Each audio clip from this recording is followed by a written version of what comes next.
Thanks for joining the Atman show. And I have a very special guest. He's already come to my show a couple times. And Subhash is Regents Professor at Oklahoma State University at Stillwater. His area of interest include quantum computing, information theory, neural network, and history of science. He's the author of 20 books that include the nature of physical reality and mind and self. And so this is how his book looks like. It's in Amazon. Go and get a copy for yourself. And today's topic is basically matter and mind, the Vaisheshika Sutra of Kannada, Professor like Rishi Kannada, and Professor Subhash is the author on that. So go ahead and complete your introduction before I share my slide. Thank you, Anamika. I'm very happy to be on the Atman show again. And this book, Matter and Mind, presents a translation of Kanada's Rishi Kannada, his Vaisheshika Sutras, which are dated to about 500 or 600 BCE, which means about 2,500 years before our time. Now, somebody might say, hey, such an old book, why should we care?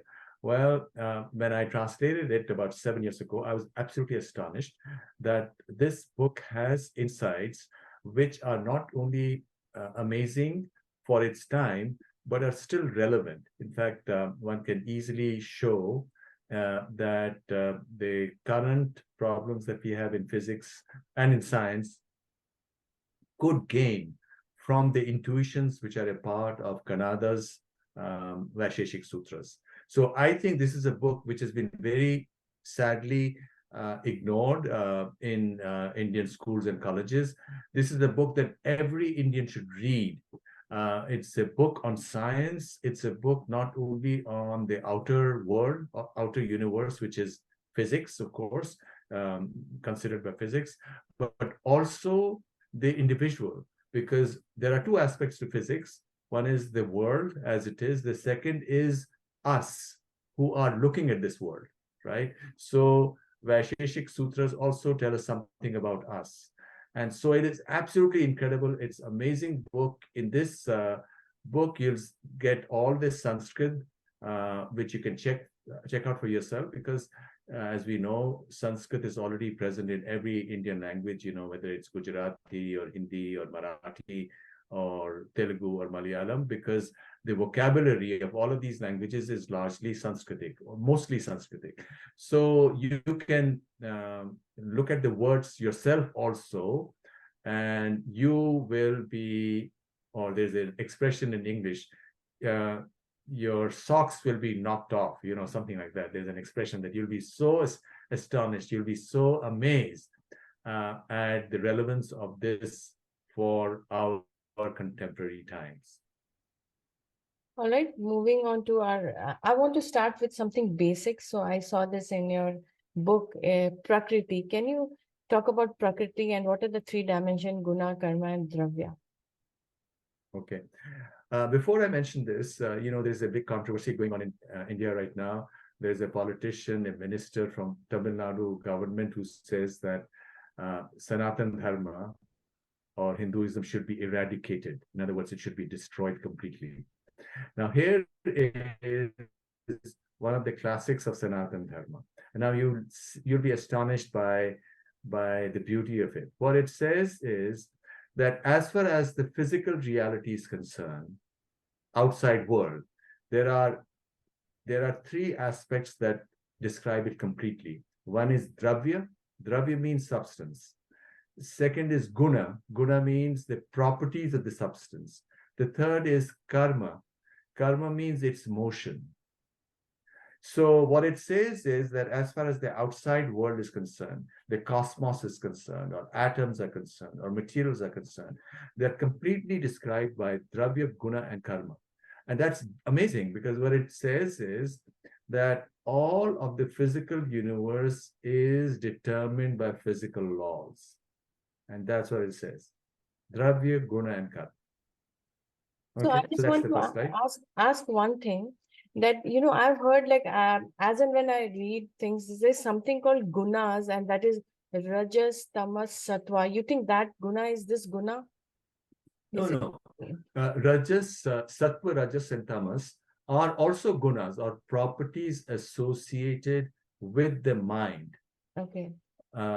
or with the body, because in the body, if you look at the Ayurvedic body, you have cells and so on. There are three kinds of activities. One is Sattva, the other is Rajas, is the metabolic activity, and Tamas is inertia. In the mind also, you have Sattva, where you can see things clearly, Rajas, which is where you have activity, and Tamas is when you are not thinking, but you are doing, going by inertia.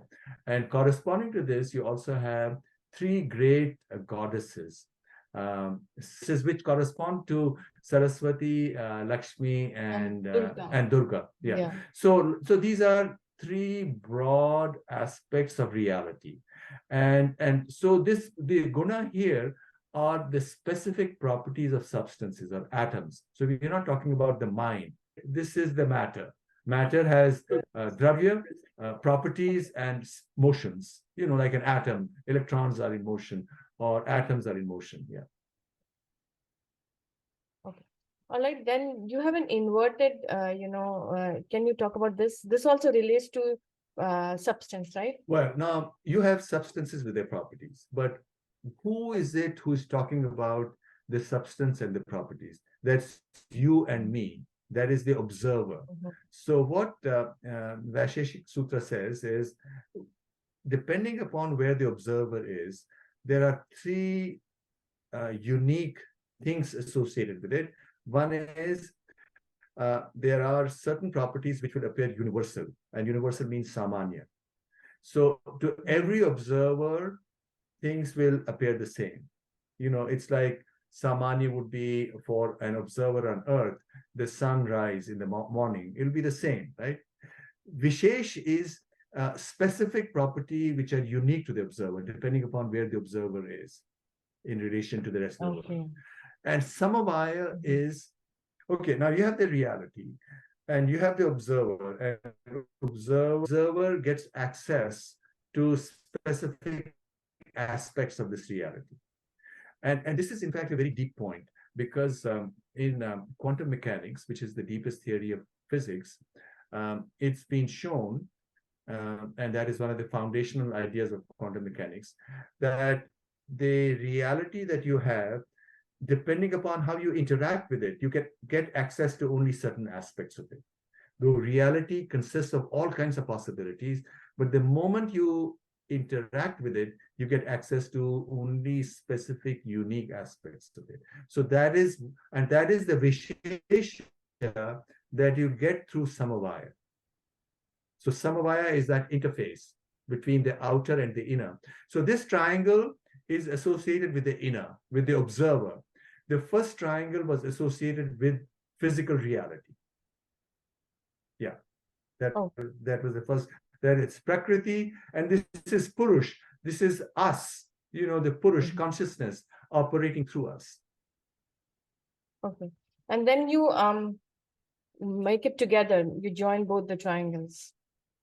So these are, the Purush and Prakriti are also Shiva and Shakti, right?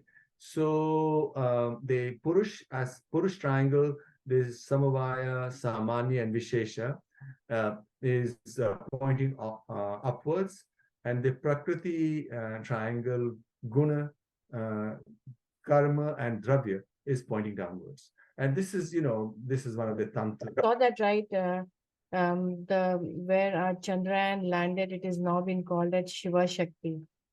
Very good point. Yes, the location on the moon where Chandrayaan-3 landed is called Shiva Shakti Point. Yes.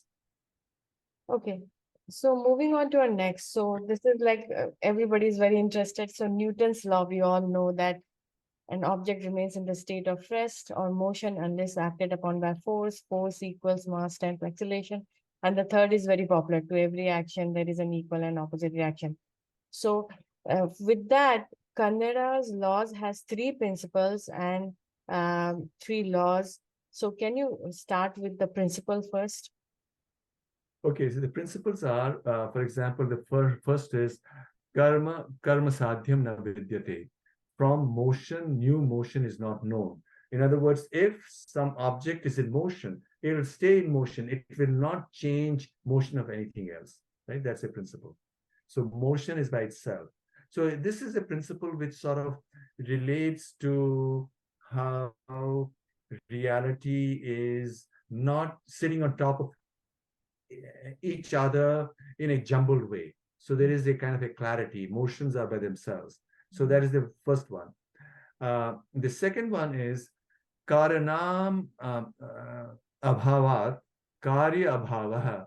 In the absence of cause, there is absence of motion. So if you don't do anything to a object, it will not move. So motion is a consequence of the force. Cause here means force, which is applied to the object, right? Uh, yeah. The third is samanyam vishesha iti buddhya apeksham. So the difference between samanya and vishesh, these are determined by the universal in particular are associated with the mind. Because in reality, there is one, but this separation comes from the mind. Okay. Principle 4 iti yat dravya guna karmasu sa satta. Existence is self-defined. Dravya guna and karma are satta, are potential. So reality is, this separation of substance, of motion, etc., is uh, is is the potential that emerges out of existence. But existence does not by itself make any separation between them. And finally, anityam, existence is uncaused and eternal. Okay, so these have universal applicability. So I call them general principles. But after this, we come to Kanada's laws of motion. Just remember, Newton lived about 200-300 years ago, and this is 2,500 years ago. And this is not a question of opinion. This is a question of the language itself, the words which tell you what it is, as we'll see in the next slide. Yeah. So three laws, like two. Yeah. In the absence of conjunction, gravity causes objects to fall. Sanyoga abhave gurutvat patanam. Sanyoga abhave, in the absence of sanyog or conjunction, gravity, gurutvat patanam. It's because of gravity, patanam means falling occurs. Yeah. Right? So it is very clear. We can see it, whether one knows Hindi or Gujarati. Gurutvat, because of gurutva, which is gravitation, patanam, falling occurs. Right? Because if sanyog, in the absence, which means if a body is free, if the body is not free, then it won't fall. If you place a book on a table, because there is a conjunction, so the book will not fall below the table, right? But if you leave the book away from the table, because of gurutva, right? Gurutva karshan, which is gravitation, the body will fall. Yeah. The second one is, in the absence of a force, there is no upward motion, sideward motion, or motion in general. So this is a kind of a status abhavat na urdhva na tirya gamanam. So urdhva means upwards, na tirya meaning sideways, gamanam.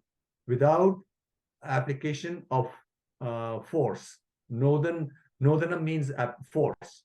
So without the application of force, there is no motion, whether you're talking of sideways or circular or upwards. So you need force for that.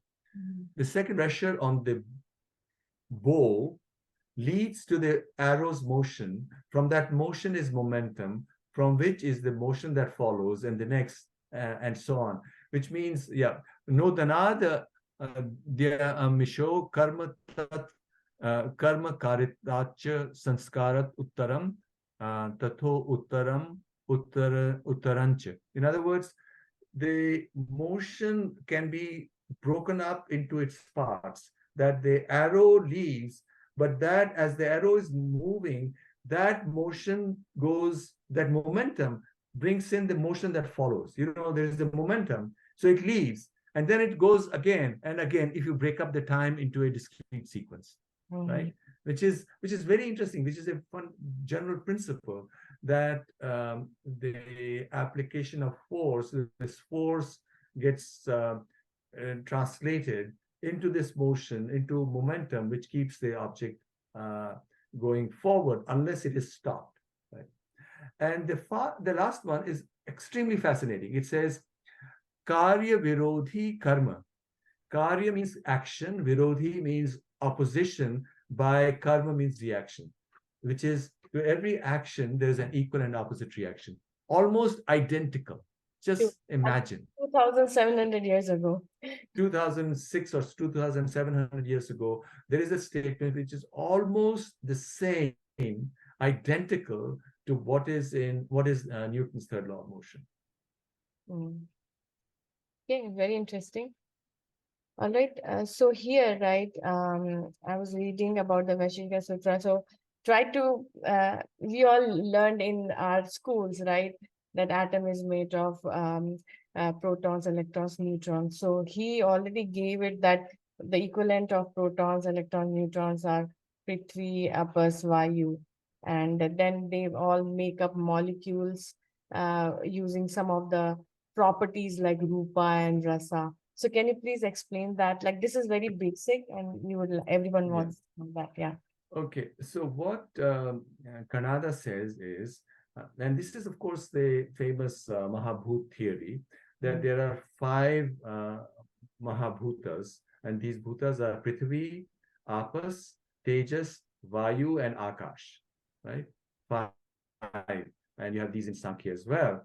But now by Prithvi, the naive mind, if you tell it to a person who has not studied this, he'll say Prithvi means earth, right? And Apas means water, and Tejas means fire or Agni, and Vayu means wind. But that's not what Kanada is saying. Kanada is saying something much more substantial. What Kanada is saying is that, look, every object has all of these.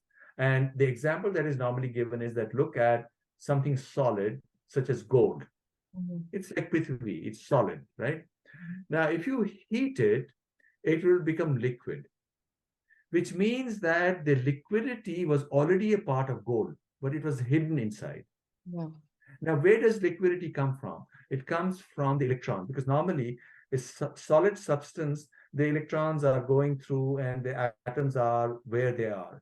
But when it's heated, the connection between the atoms the bonds get broken, and the electrons, since the electrons are flowing, so then the whole matter enters a liquid phase.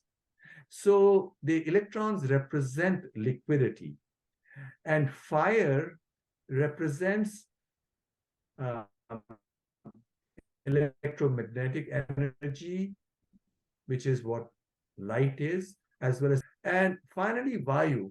Vayu is wind in the sense, in fact, the example that is given is that Vayu causes loss of matter. If you keep a substance up in the middle of a desert and you let years pass, you'll see that it would have lost some of its mass.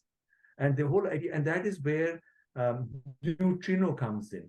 Neutrino is a particle which leads to decay.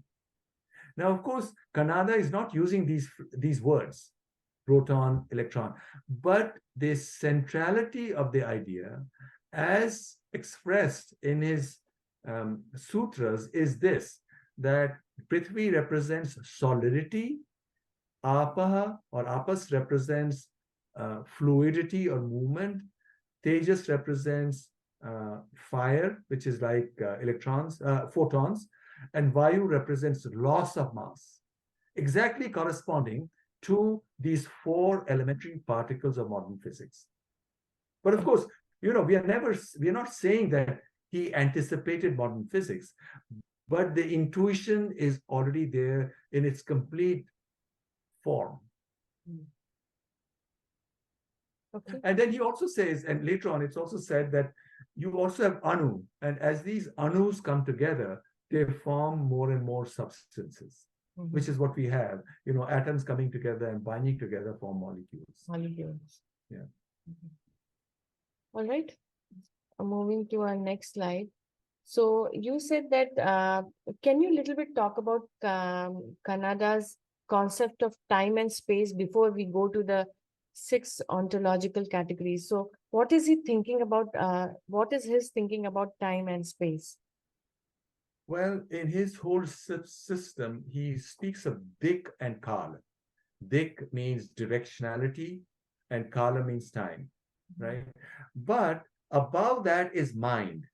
So, so the 5 Mahabhutas, the bhutas, Akasha.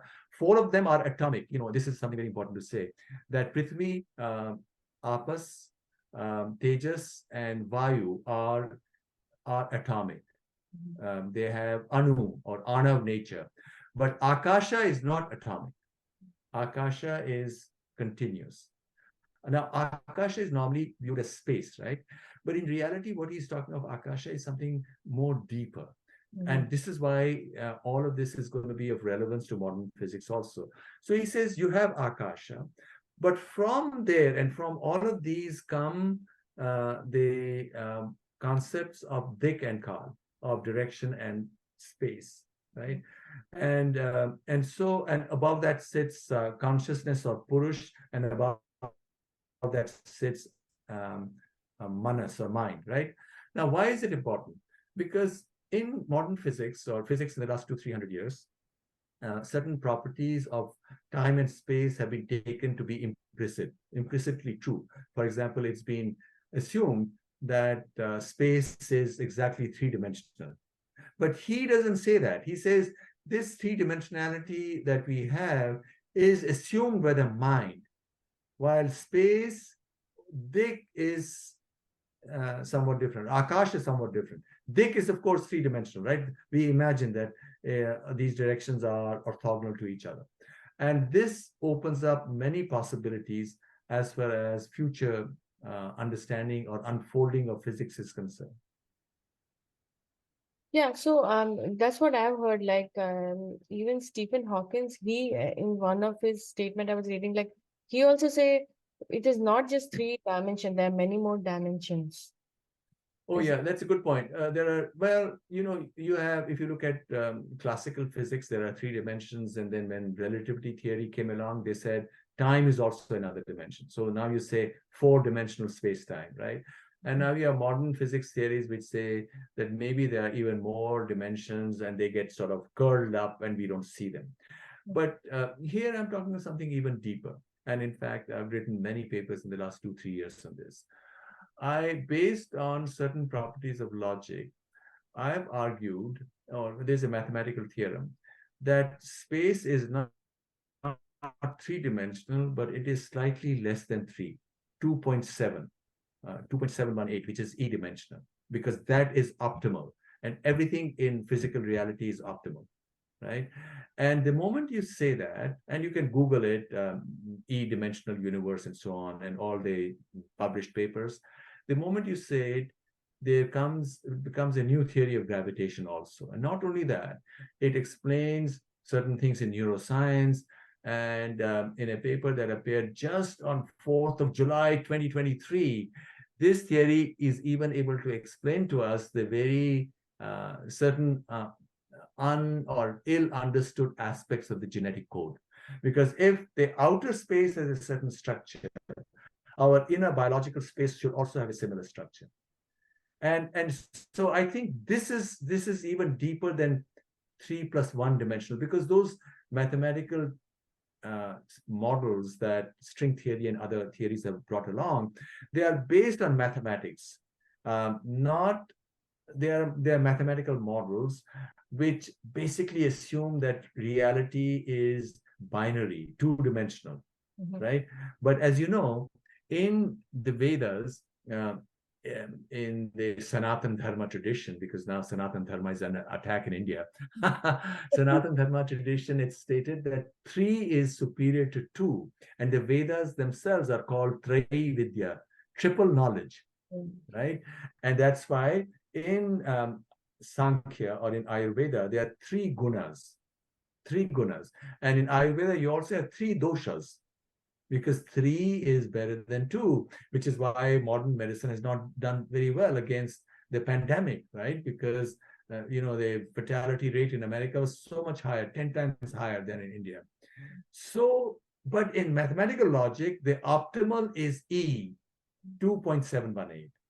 And that opens up to a further understanding of Kanada's intuition. Of course, he doesn't say E, but the very fact that he makes a distinction between Akasha and Dik and Kal points to that idea.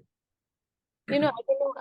If I heard something else, like it's a myth, maybe it's a mythology. I'm just asking. You are saying that we are saying that it is 3, length, breadth, and height, right? 3. But you're saying it is less than 3. This is 2.7 or whatever. But Which what? means that length, breadth, and height are in some sense connected. And since they are connected, that's why objects tend to come together, which is what gravitation is. Why does gravitation take place? You have objects, they come to aggregate. Length, breadth, and height. They are not totally independent. If they were totally independent, then there will be no attraction. Okay. So okay, I'll ask one thing. Like it may be mythology, you may not agree, but what people are saying that you have all these gunas, right? Rajas, Sattva, Tamas. And if your gunas are not high, like if you're not very highly conscious, if you're highly conscious, then there is a 4th dimension, and there is a city in the 4th dimension called Shambhala or Gyanganj, and then you can only see that city. Do you agree? Maybe it's a myth. Like, what do you think about that? I think it's some kind of a metaphor.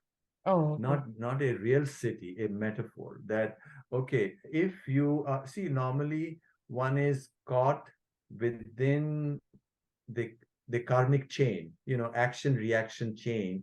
We have a certain personality type that we are born with, and the kind of education or conditioning or people around us, because we also always learn from people around us, right? So they set us on a path. And so we are really not free. We are only seeing things as are defined by our environment.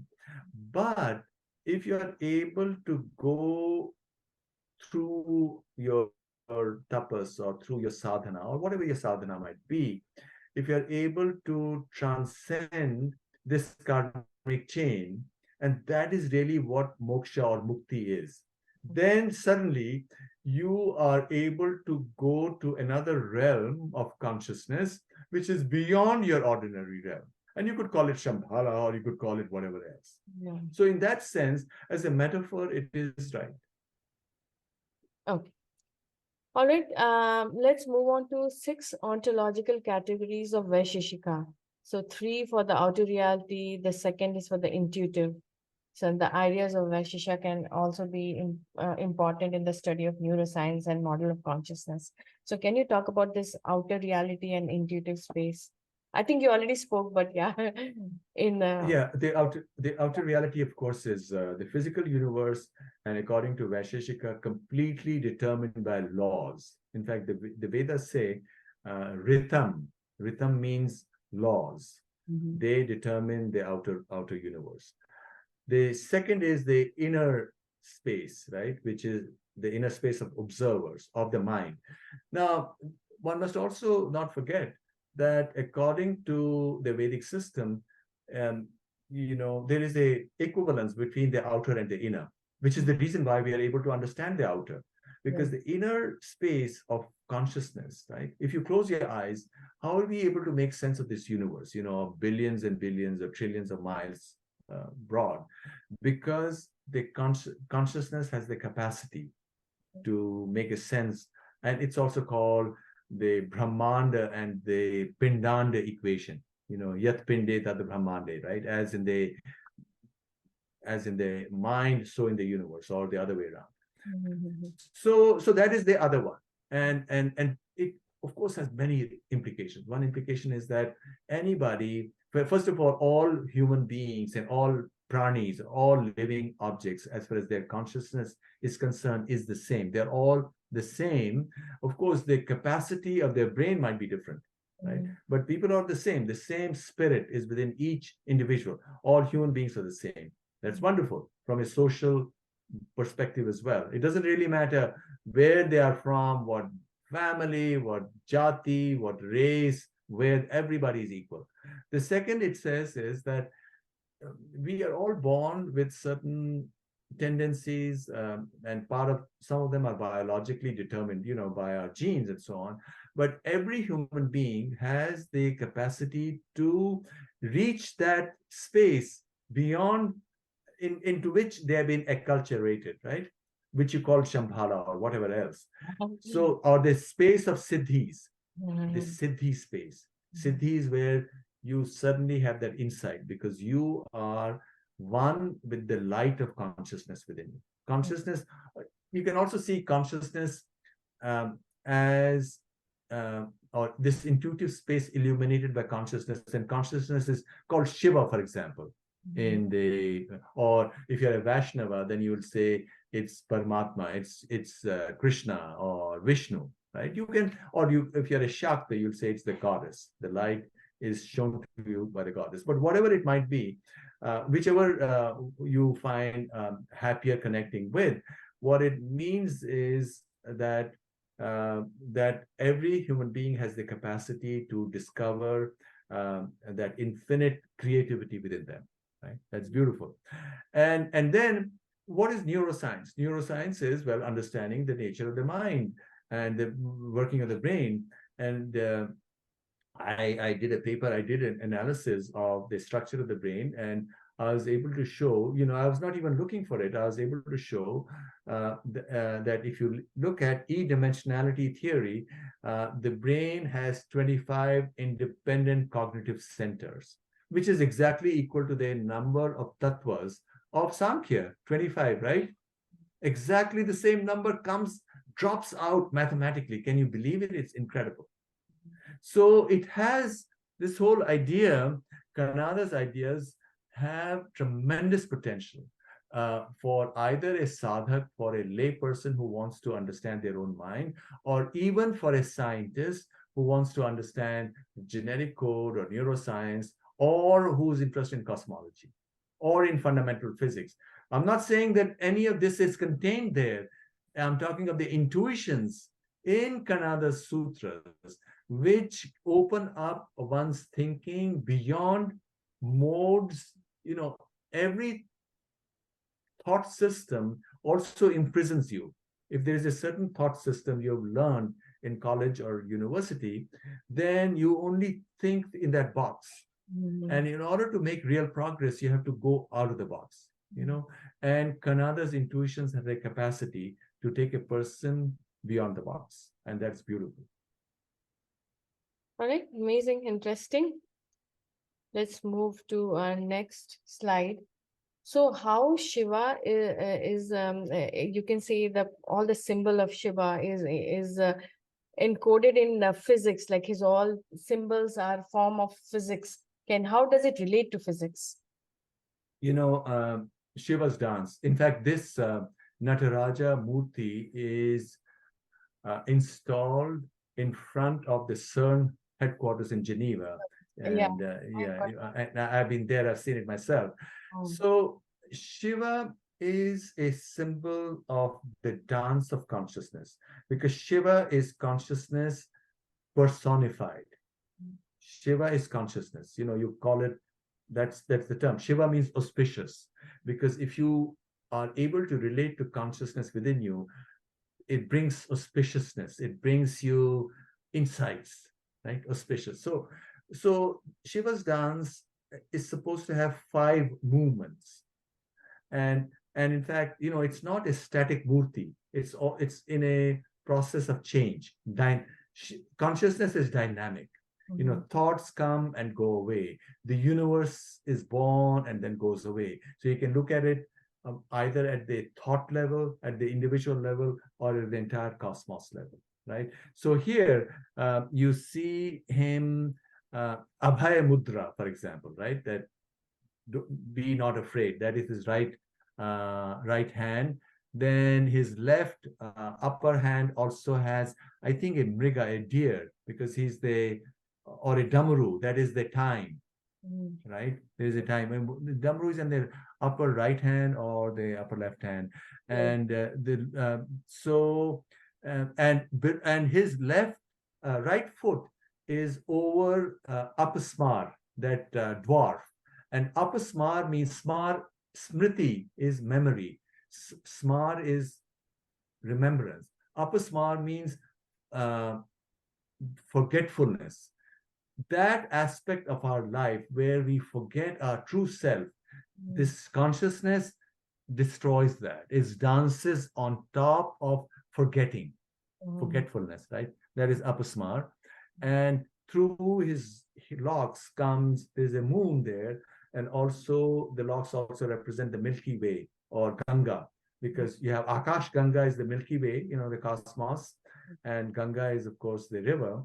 So it represents reality both at the cosmic level, physics at the cosmic level, as well as at the individual level. Most beautiful dance. And this dance is supposed to have 108 different forms. And as you, maybe I did mention it to you in our previous conversation, that the Vedic rishis were aware that the sun and the moon are 108 times their respective diameter away from the earth. And the diameter of the sun is 108 times the diameter of the earth, right? Yeah, I've heard So that. And then when they also chant with the beads, that has 108. 108. So you are making a symbolic journey Yeah. from earth, which is your body, to the inner sun that you can call Shiva or Krishna or the goddess.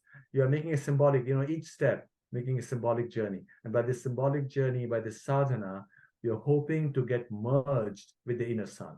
So that's the moment of freedom. That's amazing. Okay, and the last one is Samudra Manthan. It represents dance between mechanicity and freedom, out of which new vision and insight occurs. So, can you say that? Let us know how this story relates to us. Samudra Manthan is a central story of Hinduism, and the background is that the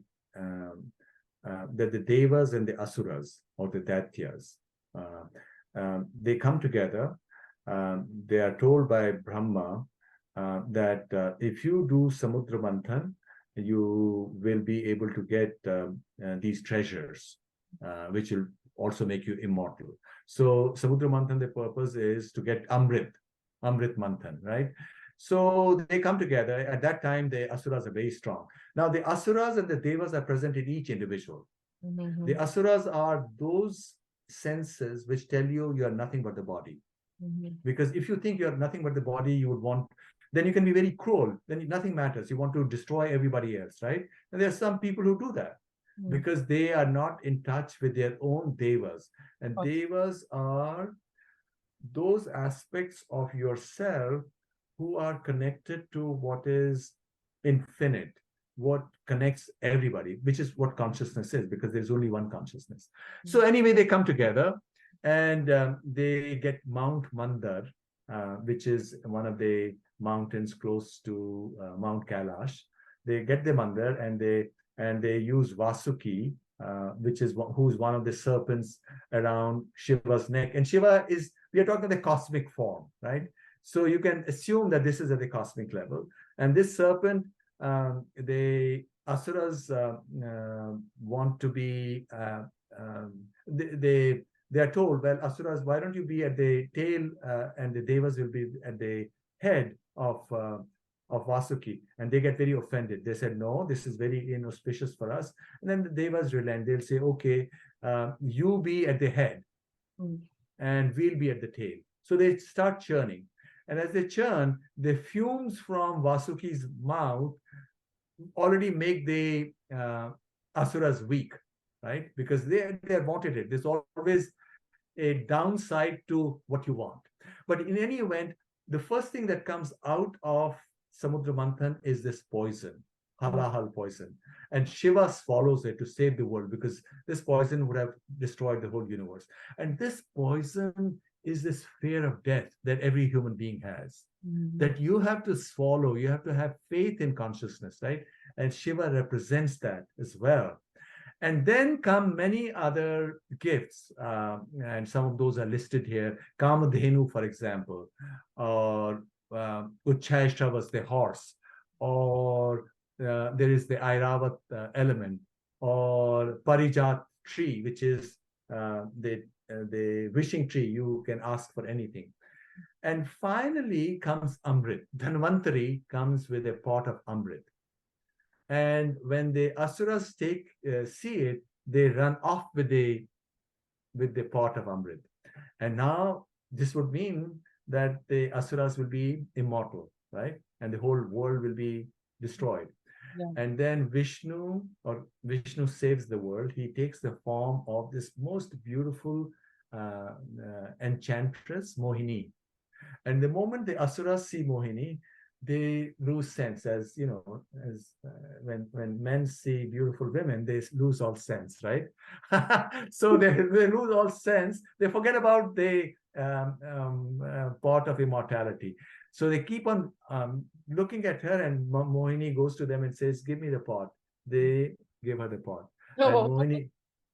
And then Mohini says, "Why don't you sit in different lines, and I will distribute the Amrit to everybody." So she starts off with the Devas. And so she gives the Amrit to the Devas, and that's how the Devas become immortal. And by the time she ends with this, there's only one Asura. He takes the form of a Deva, and his name is Svarbhanu. And he is also given some Amrit, but Surya and Chandra see Svarbhanu, and they realize that he is faking to be a Deva. So or Mohini, she uses her Sudarshan Chakra to cut off his head. And the head becomes immortal, and that is Rahu. And the tail is not immortal, that's Ketu. Right? That's why Ketu, these comets go and be destroyed. So this is, of course, a parable also. This is poetry as well. But it's actually a beautiful truth about every individual. Every individual who wants infinite gifts must do this search within themselves, the search between aspects of oneself. And it's through that search, which is painful, which is why it's called tapasya. Tapasya means which brings in heat and suffering. That all these beautiful gifts which are described in Samudra Manthan are made available to the individual.